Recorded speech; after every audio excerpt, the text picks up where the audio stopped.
과연 임차인 입장에서 이 상가를 바라봤을 때 희망이 보일지 절망이 보일지를 생각해보면 답은 간단해집니다.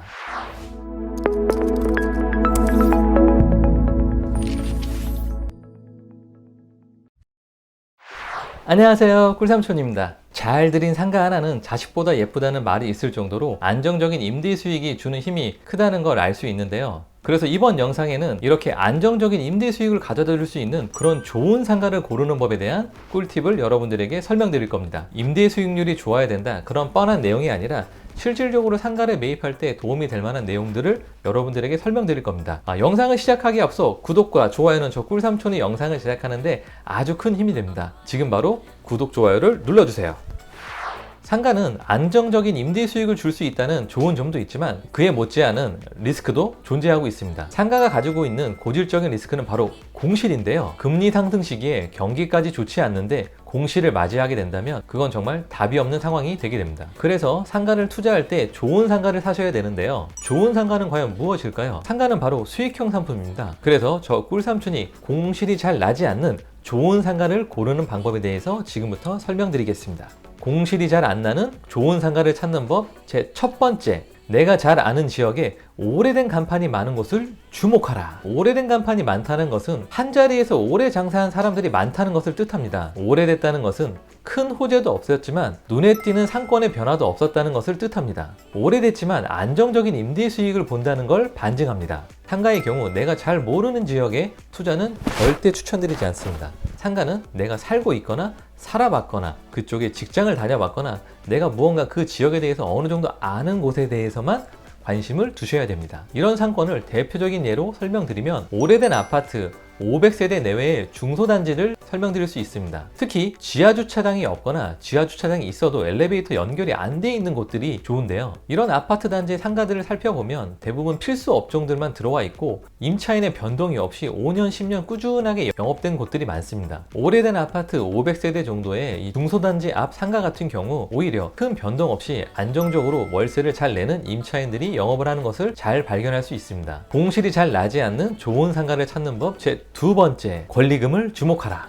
권리금은 임차인과 임차인들끼리 주고받는 돈을 뜻하는데요. 이 권리금이 발생한다는 건 기본적으로 공실이 없어야지만 권리금이 발생합니다. 빈자리가 많이 있는데 다른 사람에게 권리금, 웃돈을 주어가면서 장사를 하려는 임차인은 없습니다. 여기서 여러분들에게 질문 하나 드리겠습니다. A와 B라는 두 상가가 있습니다. A라는 상가는 권리금이 3천에서 1억으로 올라간 상가입니다. B라는 상가는 반대로 1억에서 권리금이 3천으로 내려간 상가인데요. 여러분이라면 A와 B 두 상가 중 어떤 상가를 매입하시겠습니까? 만약에 저에게 A와 B 어떤 거를 살 거냐고 물어본다면 저는 둘 다 보류한다라고 얘기할 겁니다. 왜냐면 권리금이 적게 있다가 갑자기 올라갔다는 건 상권이 좋아졌다는 얘기인데 상권이 급작스럽게 좋아지는 경우는 유행을 급작스럽게 타는 경우입니다. 이를테면 경리단길, 가로수길처럼 금방 유행이 붙었다가 금방 꺼지는 곳들도 권리금의 변동폭이 크기 때문에 저는 권리금의 변동이 큰 상가들 같은 경우에는 상권이 갑자기 좋아질 수도 있지만 불시에 어떤 타이밍에 유행이 끝날 때 상권의 유행이 끝날 수도 있기 때문에 오히려 그런 상가들보다는 안정적인 수익을 주는 상권은 권리금이 어느 정도 존재하지만 권리금의 변동이 거의 없는 그런 상권들이 좋습니다. 어떤 지역의 권리금이 보통 4천만 원에서 5천만 원 정도 형성이 돼 있다고 했을 때 코로나든 경기가 좋든 경기가 좋지 않든 이 권리금의 변동폭이 크지 않은 상권들이 있습니다. 그런 상권들을 우리가 흔히 항아리 상권이라고 하는데요. 일정한 패턴을 보여주는 상가들이 안정적인 임대 수익을 주는 상권입니다. 공실이 안 나는 좋은 상가를 찾는 법, 세 번째, 못난이 상가를 피해라.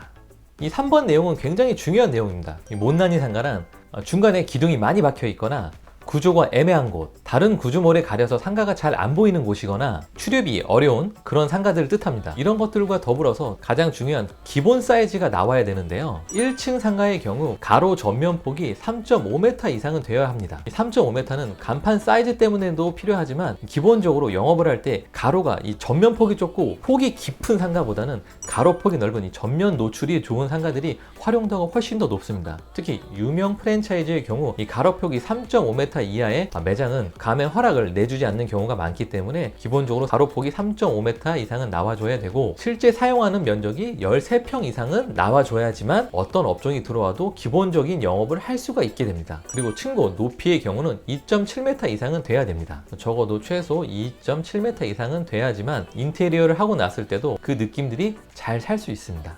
공실이 잘 안 나는 좋은 상가를 찾는 법. 네 번째, 위반 건축물을 살펴라. 건축물 대장의 위반 건축물 여부를 꼭 체크를 해봐야 되는데요. 왜냐하면 위반 건축물로 등재가 되어 있을 경우 영업인가가 나지 않는 경우가 많습니다. 상가에는 아무런 문제가 없는데 영업인가가 나지 않아서 임차인이 영업을 할 수 없다면 그 상가는 쓸모없게 되겠죠. 당장 임차인이 잘 들어가 있기 때문에 지금 당장 위반 건축물이어도 상관없다라고 하실 수도 있겠지만, 임차인들 간의 점포를 양도양수할 때도 위반 건축물로 등재가 되어 있을 땐 점포 양도양수가 안 되는 경우가 있습니다. 위반 건축물로 등재가 되어 있다 하더라도 해결이 가능하다면 상관이 없지만 해결 자체가 어려운 부분들도 있을 수 있기 때문에 위반 건축물 여부는 미리 꼭 체크하셔야 됩니다. 공실이 잘 안 나는 좋은 상가를 찾는 법. 다섯 번째, 임대인도 빅데이터를 기본적으로 알아야 한다. 내가 사고 싶은 상가의 기본적인 상권에 대한 이해가 있어야 어떤 업종이 맞는지, 어떤 수요가 있는지를 예측할 수가 있습니다. 요즘 시대는 정보는 차고 넘치는 시대입니다. 기본적인 상권을 이용하면 공실이 발생됐을 때 어떤 임차인에게 임대를 주는 게 유리할지, 혹시라도 임차인이 구해지지 않는다면 내가 직접 점포를 창업을 할지, 어떤 업종이 맞을지에 대한 기본적인 계획을 세울 수가 있습니다. 예전처럼 상가를 매입하면 알아서 임차인이 오는 그런 시대는 지나간 지 오래입니다. 요즘은